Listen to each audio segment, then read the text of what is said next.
my shoulder like popped out of socket and it really hurts. Ooh. Oh, wow. Okay. Surviving an insane asylum, not eating for 30 days straight, and what in the clown shoes is happening here? Today, we're breaking down and reacting to all the possible dramatic medical issues and mind-bending stunts from the highly popular YouTuber MrBeast. Let's dive right in. There are two teams, Team Red, Team Black. Whichever team survives the longest in this insane asylum. Insane asylum, it's an outdated term. We have psychiatric hospitals and we have mental health institutions. By the way, they can't use their arms, they're all wrapped up. Whichever team survives the longest gets 10 grand. These jackets that they're wearing, again, are another outdated device. It's basically called a straight jacket. Straight jacket. But it's a long sleeve jacket coat that can actually buckle in the back, and it's to keep somebody's arms down and it's to restrain them. I'm gonna turn the megaphone on siren mode and throw it in there because I have no way of turning it off. Oh my gosh, that is awful. We should be able to use our toes and our feet just as well as our hands. It's just we've evolved to not. There are some people out there that have a significant amount of dexterity relating to their toes and could probably manipulate this to get it off. They turned it off. Hey, you weren't supposed to be able to turn it off. There you go, perfect. I just had them go and buy some Twizzlers to feed them as a nutritious little snack. Twizzler as a nutritious snack? Not so much. You basically would want something that's well balanced and has a lot of nutrients in it, like a balance of carbs, fat, and proteins. What's my favorite snack or my go-to snack? It's probably a protein bar. I'm just gonna go and like sneak it through the little hole. What are you doing? Nothing. Typically, if you're eating sugary carbs things, it might actually make you more hungry, just something to be aware of.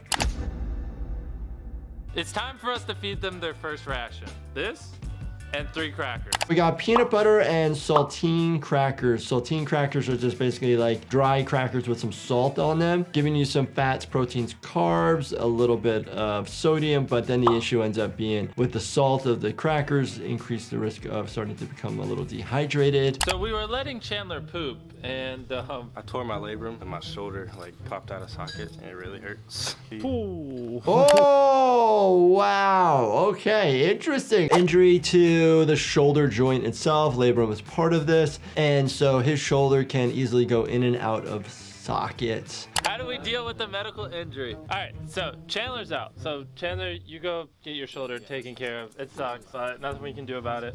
There's not much to do. If you have a shoulder that is going in and out, in and out, in and out, since he can put it back into place, it just needs to be stabilized and immobilized in that position for a little while. The $10,000 prize is still here. Whoever steps out next doesn't get anything, and the other 2 get 5 grand each. My ears hurt. So now they just changed the rules a little bit. Why is he taking off his straitjacket? The doctors have said that they're pretty sure that I've blown either one or both of my eardrums. Okay. Because my eardrums are full of pus and stuff like that, and I have an infection. These are the winners. All right. Adios. There are about 3 different types of ear infections that we commonly discuss. There's something called otitis media, which is basically the eardrum is infected. Then you have otitis externa, which is the infection of the ear canal. And then you have mastoiditis, which is infection of the bone behind the ear. I am not eating any food for the next 30 days. Wait, won't you be hungry? This is what I currently look like, and I weigh 220 pounds. Wow. This was the hardest I've ever pushed my body in my entire life. You can go without eating for 30 days. There was actually a gentleman, I believe in the UK, that went over a year without eating any food. He just drank fluids and had vitamins actually and supplements. And it was observed by doctors and he did fine. I had a whole team of doctors watching me every single day. I don't know if you guys saw me and Coyote Peterson, but I used similar machines on him. If you ever guys want to check out that video. And if I, for any reason, eat food in the next 30 days, Chris, you get to shave my head. No. Yeah. I'm laying in bed about to go to sleep, and it feels weird not having a snack before bed. You should definitely have a window of a few hours of no food before going to bed. And it just has to do with your ability to get good rest, because if you eat before going to bed, you're just asking your body to continue to use its machinery and energy. The only thing going in my mouth for the next 28 days is water. Let's go see how much weight I've lost. To be honest, I probably weigh basically the same. Should. Yep. Yeah, like Yep. I said. Typically, in a 24-hour period of time, individuals normally when they eat or drink can fluctuate, you know, anywhere between 1 pound to even 5 pounds. It just depends on the individual. A lot of people say that days 3 through 6 are the hardest, but for the most part, I feel fine. I'm just a little sluggish and I just feel tired. I've fasted many times in my life, anywhere from 16 hours, 18 hours to 5 days of fasting. Typically around day 3, you actually start feeling pretty good and you start having some interesting clarity, energy. I was even just checking my blood sugars and was doing fine. Taking my first poop since I started fasting.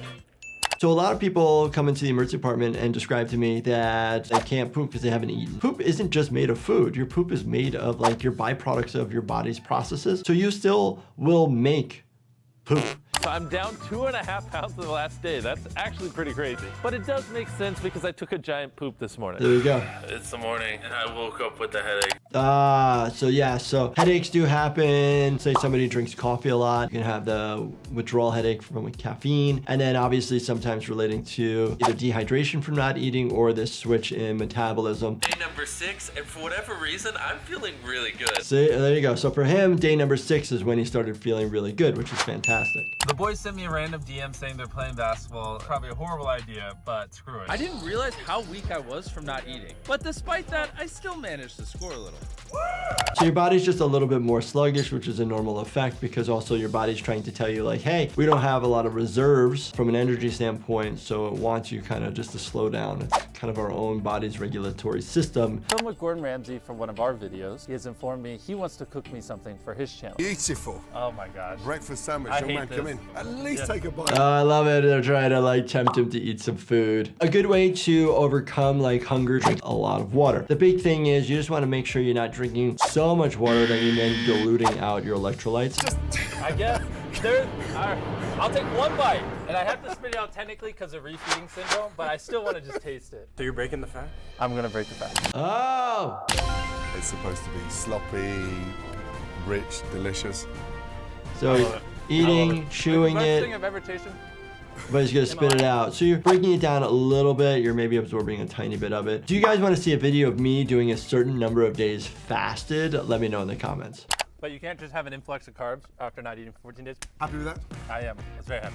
Thank you. I Right. feel energized just having that in me. Bro, after 14 days. There you have it.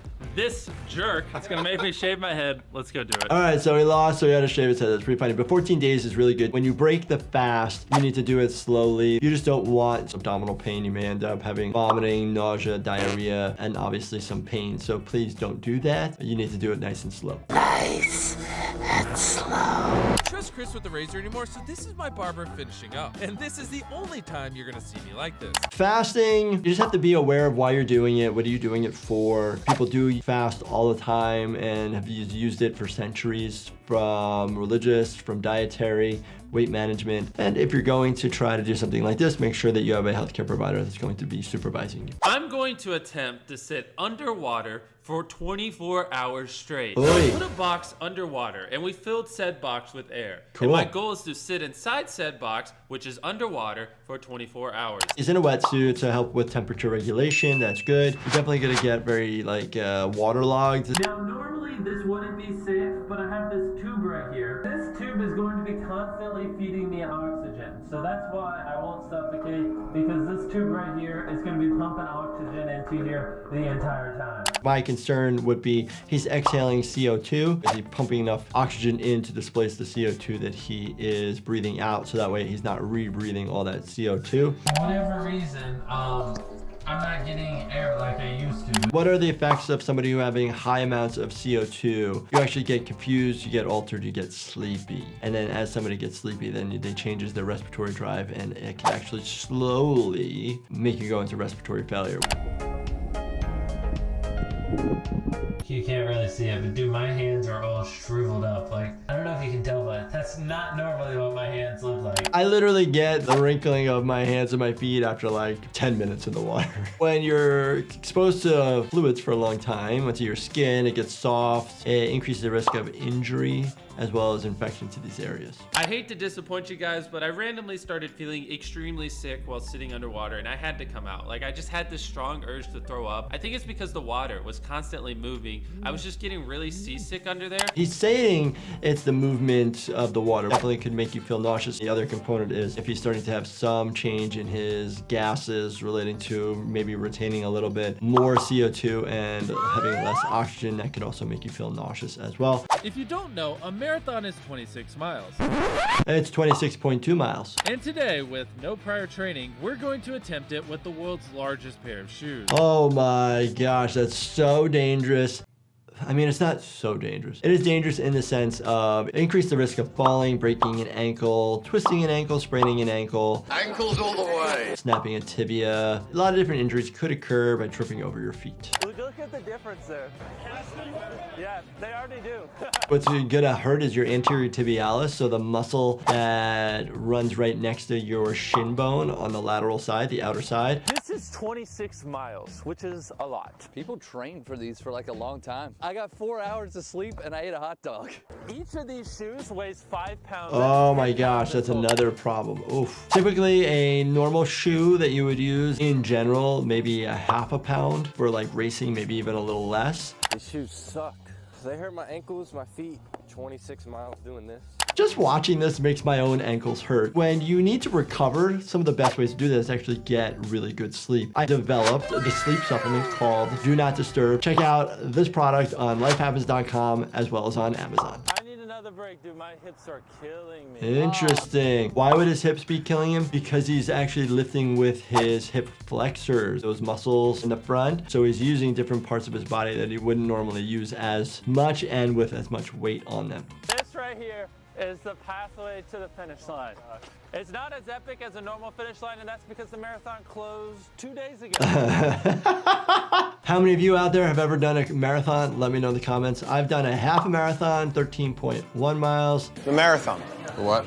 The marathon? My wife wants to torture me. She wants me to know if you guys want to know if I should do a video of me training to do a marathon and completing a marathon. MrBeast and his stunts and his shows, he is very successful with what he does and entertaining us all and helping individuals as well. And hey, MrBeast, if you ever need a doctor, let me know. Dr. Jordan Wagner. Appreciate this, appreciate the videos. If you guys enjoyed me reacting to this and want me to do more, just let me know in the comments. And as always, binge watch this playlist right here and make sure you subscribe, turn your bell notifications on, and hit that like button for me. Thank you so much for watching and stay healthy, my friends.